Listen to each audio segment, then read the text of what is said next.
কোচবিহার রাজবাড়ী indoor স্টেডিয়ামে আয়োজিত হলো এক বিশেষ ইফতার মাহফিল। আল আমিন মিশনের প্রাক্তনীদের উদ্যোগে আয়োজিত এই অনুষ্ঠানে 150-এর বেশি প্রাক্তনী অংশ নেন। অনুষ্ঠানে উপস্থিত ছিলেন বিশিষ্ট ব্যক্তিরা, যাদের মধ্যে ছিলেন অতিরিক্ত পুলিশ সুপার কৃষ্ণ গোপাল মিনা, অতিরিক্ত জেলাশাসক সৌমেন দত্ত, কোচবিহার ডিভিশনের DFO Asitabha Chakraborty, ADFO Bijan Kumar Nath, Narayani ব্যাটালিয়নের assistant commandant Arpita রায় এবং কোচবিহার ডিভিশনের সেচ দপ্তরের এক্সিকিউটিভ ইঞ্জিনিয়ার বদরউদ্দিন শেখ। ইফতার মাহফিলে সৌন্দর্য ও সম্প্রীতির বার্তা তুলে ধরা হয়। সকল ধর্মের মানুষের মধ্যে ভ্রাতৃত্ববোধ গড়ে তোলার লক্ষ্যে এই আয়োজন বিশেষ তাৎপর্য বহন করে। অতিথিরা তাদের বক্তব্যে সম্প্রীতির গুরুত্ব ও সামাজিক ঐক্যের প্রয়োজনীয়তার কথা তুলে ধরেন।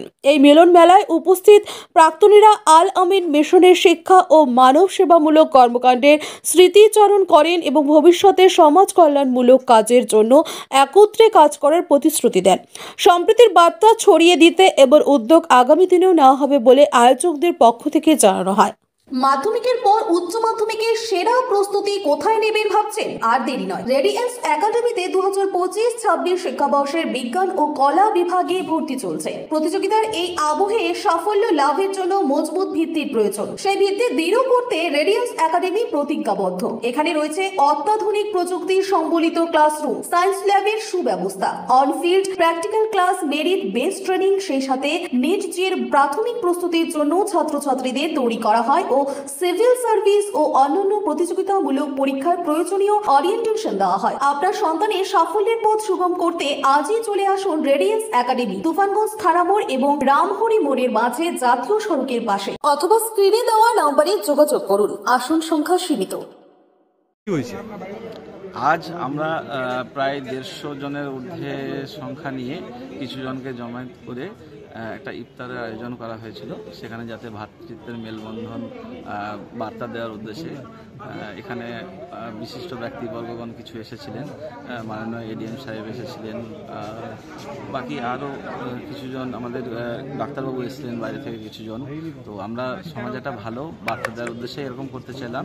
এবছর প্রথম আমাদের এরকম একটা উদ্যোগ, এর পরের বছর আমরা আরও ইনশাল্লাহ ভালো করার চেষ্টা করব। Mission alumni association north Bengal থেকে একটা ইফতার মজলিসের আয়োজন করা হয়েছে কোচবিহার রাজবাড়ী ইন্ডোর স্টেডিয়ামে। এখানে আমরা সবাই উপস্থিত আছি, সবাই উপস্থিত থেকে খুব ভালো লাগলো। তো পরবর্তীতে আরও একটা বড় কর্মসূচি করার জন্য আমরা এগিয়ে থাকবো সবসময় এবং সবাইকে পাশে নিয়ে চলবো, এই আশা রাখছি। মিশনের প্রাক্তনীদের আয়োজিত এই ইফতার মাহফিলে আপনাদের সবাইকে আন্তরিক শুভেচ্ছা ও অভিনন্দন জানাই।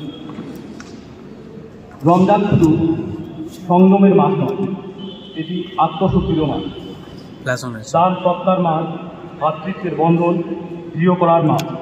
আমাদের প্রিয় নবী হযরত মুহাম্মদ সাল্লাল্লাহু আলাইহি ওয়াসাল্লাম বলেছেন, রমজান এমন একটি মাস যার প্রথম দিকের অংশ রহমত, মধ্য অংশ মাগফিরাত আর শেষ অংশ জাহান্নাম থেকে মুক্তি। আজ আমরা একত্রিত হয়েছি শুধু ইফতার করতে নয়, বরং ভালোবাসা, ঐক্য ও সহযোগিতার এক সুন্দর বার্তা